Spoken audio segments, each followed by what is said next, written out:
Bismillahirrahmanirrahim. Diceritakan ada seorang ustadz dari Maroko yang mana ustadz ini mimpi Rasulullah SAW. Maka siapa yang mimpi Rasulullah itu adalah benar Rasulullah SAW, sebagaimana yang disabdakan oleh Rasulullah, "Mara'ani fil manam fasayarani fil yaqadah wa la yatamassalu syaitan." Siapa yang melihatku di waktu dalam tidurnya bermimpi aku, kata Rasulullah, maka sesungguhnya dia benar-benar melihatku dalam keadaan sadar dan setan tidak dapat menyerupai diriku. Dalam mimpinya, Rasulullah berpesan kepada Ustadz Maroko ini, sampaikan kepada Fulan bin Fulan bin Fulan yang tinggal di kota Mekah bahwasanya dia termasuk daripada ahli surga. Di malam yang kedua bermimpi hal yang sama, pesannya Rasulullah. Di malam yang ketiga pun mimpi yang sama, pesannya Rasulullah untuk disampaikan kepada Fulan bin Fulan bin Fulan yang tinggal di kota Mekah bahwasanya dia termasuk daripada ahli surga. Akhirnya karena 3 malam bermimpi berturut-turut dengan mimpi yang sama, si ustadz dari Maroko ini dia bergegas pergi ke kota Mekah. Dia menyiapkan perbekalannya, menyiapkan uangnya, sangunya untuk berangkat ke kota Mekah. Setelah sampai ke kota Mekah, ustadz dari Maroko ini datang ke Masjidil Haram melaksanakan ibadah umroh. Setelah selesai melaksanakan ibadah umroh, ustadz dari Maroko ini menghubungi beberapa teman-temannya, baik daripada kalangan ustadz ataupun orang-orang yang soleh, untuk mencarikan informasi di mana tinggalnya Fulan bin Fulan bin Fulan. Saya pengen menemui orang itu, saya ingin bertemu dengan orang tersebut. Kemudian para ustadz dan teman-temannya beliau itu mencarikan informasi Fulan bin Fulan bin Fulan yang disampaikan oleh si dai Maroko ini, siapa dia dan tinggal di mana. Walhasil setelah pencarian kesekian lamanya, bertemulah dengan Fulan bin Fulan bin Fulan yang disebutkan oleh Rasulullah SAW, yang mana Fulan bin Fulan ini tinggal di suatu kota terpencil di kota Mekah.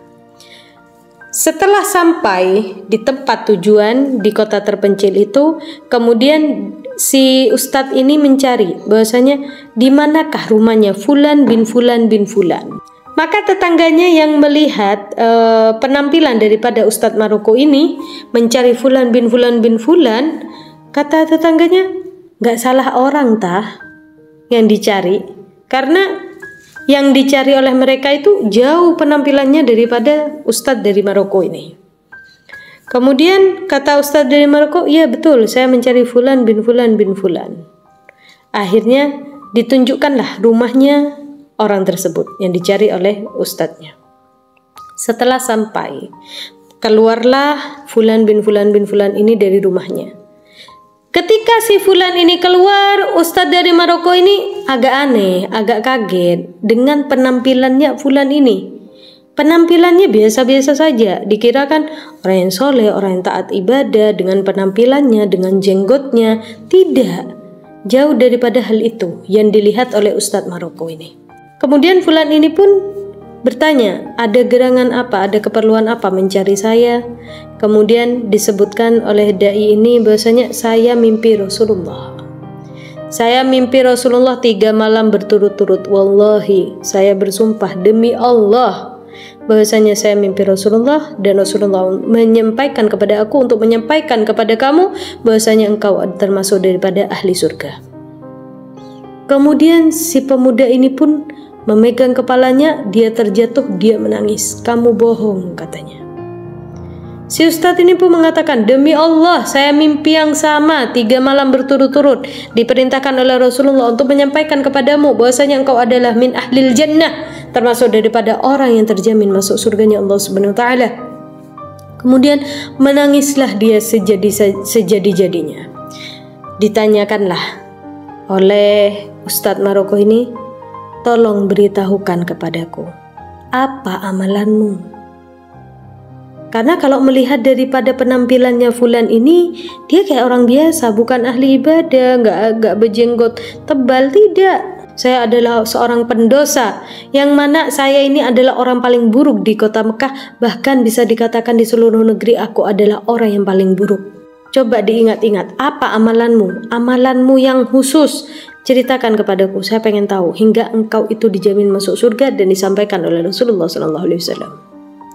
Maka daripada itu si Fulanin mengatakan, saya sholat biasa-biasa saja, bahkan sering telat. tetangga saya ada dia seorang janda, dia itu ditinggal mati oleh suaminya, kemudian meninggalkan janda dan anak-anaknya, menjadi anak-anak yang yatim. Sejak saat itu saya berjanji kepada Allah bahwasanya setiap gaji saya akan bagi dua, separuh untuk janda dan anaknya, separuh lagi untuk keluarga saya. Sejak saat itu sampai sekarang saya tetap membagi dua gaji saya, separuh untuk janda dan anak yatimnya, separuh lagi untuk keluargaku. Hanya itu saja. Maka ketahuilah, kata Rasulullah SAW, as-sa'i 'alal armalah wal miskin kal mujahid fi sabilillah awil qa'imil lail as-sha'imin nahar. Orang yang berusaha memberi nafkah kepada janda dan orang yang miskin seperti orang yang berjihad fi sabilillah, atau orang yang sholat malam sepalam penuh dan orang yang berpuasa sehari penuh. Besarnya pahala orang yang memberi nafkah pada janda dan orang-orang miskin. Dia begitu besar pahalanya sehingga orang ini mungkin menganggap sepele. Kita juga mungkin menganggap sepele, akan tetapi amalan itu begitu agung di sisinya Allah Subhanahu wa taala. Kemudian Ustadz dari Maroko ini mengajak, ayo kita pergi ke Masjidil Haram. Diajak bersama-sama si Fulan bin Fulan ini. Bahwasanya kemudian orang ini pun izin, saya mau mandi, saya nggak bisa pergi ke Masjidil Haram dalam keadaan seperti ini. Akhirnya Fulan pun mandi, bebersih diri, kemudian memakai pakaian yang bersih, kemudian menujulah ke Masjidil Haram beserta dengan Ustadz dari Maroko ini. Diketahui bahwasanya si Fulan ini walaupun tinggal di Mekah, dia sangat jarang, bahkan bertahun-tahun belum pernah pergi ke Masjidil Haram. Akan tetapi pada saat itu dia bersama dengan Ustadz dari Maroko, ketika masuk ke dalam Masjidil Haram, dia menangis terseduh-seduh, nangis sejadi-jadinya. Sampai dilantunkan iqamah, tetap dia menangis sejadi-jadinya. Ketika dilaksanakan sholat fardu, di rakaat pertama dia pun menangis sejadi-jadinya. Rakaat kedua pun begitu, rakaat ketiga pun begitu, rakaat keempat pun begitu. Dia menangis sejadi-jadinya di dalam sholatnya. Kemudian di waktu sujud terakhir, dia tidak lagi mengangkat kepalanya. Fulan bin Fulan bin Fulan tidak lagi mengangkat kepalanya. Allah mencabut ruhnya. Mencabut ruhnya Fulan bin Fulan bin Fulan. Yang dikenal orang adalah orang yang buruk. Yang dikenal oleh orang-orang sekitarnya adalah orang-orang yang perusak. Akan tetapi dia wafat dalam keadaan sujud di depan Baitullah, di dalam Masjidil Haram. Allah mencabut ruhnya. Sungguh kematian yang sangat diidam-idamkan oleh setiap orang muslim muslimah. Ingin wafat dalam keadaan sujud, bahkan bukan cuma dalam keadaan sujud, sujudnya pun di depan Ka'bah, sujudnya pun di depan Baitullah, sujudnya pun di dalam Masjidil Haram, masjid yang disucikan oleh Allah Subhanahu wa taala. Mudah-mudahan dengan kita mendengar kisah ini memberi kita semangat untuk membantu sesama, membantu. Mungkin dari keluarga kita ada yang kurang mampu, atau dari keluarga kita ada yang janda, anak yatim, ayo kita bantu. Atau di tetangga kita ada yang janda, ada yang anak yatim, ada yang miskin, ayo kita bantu. Pahalanya begitu besar kata Rasulullah, seperti jihad fisabilillah atau sholat malam semalam penuh dan berpuasa di siang harinya sepanjang hari. Luar biasa pahalanya. Hanya membagikan sedikit daripada rezeki kita, membantu nafkah mereka, tapi pahalanya luar biasa. Wallahu a'lam bishawab. Semoga bermanfaat bagi kita semua. Assalamualaikum warahmatullahi wabarakatuh.